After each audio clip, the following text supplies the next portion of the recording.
We're turning now to sports with Erik Vollenweider.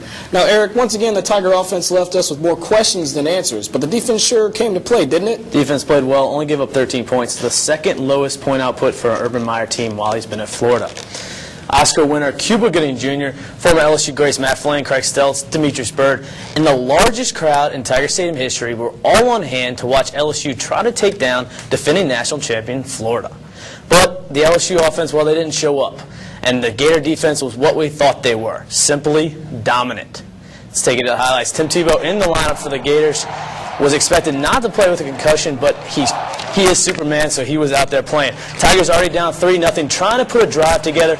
Jordan Jefferson finds Brandon LaFell, 26-yard pass play after a couple big Florida penalties. Tigers drive it down the 2-yard line, but Charles Scott is stuffed at the goal line, leads to the Tigers' 18-yard field goal by Josh Jasper. However, Florida would respond the very next drive. Tim Tebow finds Riley Cooper on a 24-yard TD pass, puts the Gators up 10-3.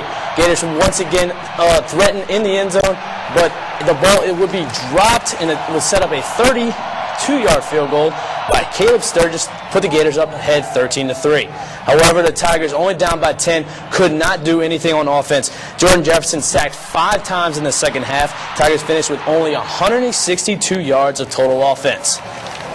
Florida's defense stifled the LSU offense, holding them to 3 points. Tigers' lowest output since 2002.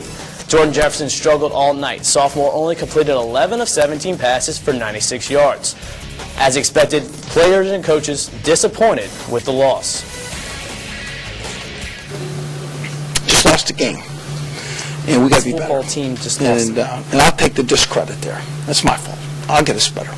Some good rushes in there, and then but you can't continue to run the ball when you follow that up with penalties or when you follow that up with sacks. It just sets you back, and then you're forced to do things that you maybe don't want to do. And overall, it's just disappointing for the offense, especially because how great our defense played, and we're so proud of those guys. I don't know, wish we could have come through better for them.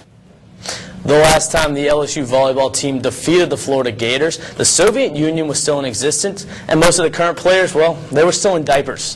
The 6th-ranked Gators looked to continue their dominance over the Tigers on Sunday afternoon in the Maravich Center. Let's take it to the highlights. Game 1, Sandab serves it up, but the Florida returns it over, but Brittany Cooper is there to spike it down. The Tigers would take Game 1 easily. And in Game 2, after a very long point, the Tigers, with game point, Brittany Cooper is there once again to spike it down. Florida could not return it. The Tigers would go to take game 2. And then on match point, of course, Brittany Cooper once again slams it down. Tigers would go on to win the game, sweeping the Gators 3-0. LSU also easily dispatches of South Carolina on Friday.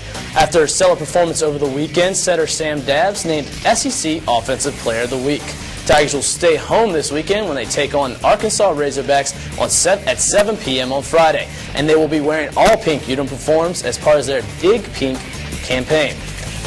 Finally, the LSU soccer team left Baton Rouge and dropped their first SEC game of the season. Tigers were blanked on Friday by Kentucky but bounced back to beat Vanderbilt 2-1. The LSU senior Mallory Rutledge scored the game winner for the Tigers on Sunday, and despite the loss, the Tigers are still holding strong and number 10 in the national rankings and sit atop the SEC West. Tigers welcome in 2 SEC West rivals when Ole Miss and Mississippi State visit the LSU soccer complex this weekend. LSU has an off week this week, going to play Auburn in 2 weeks.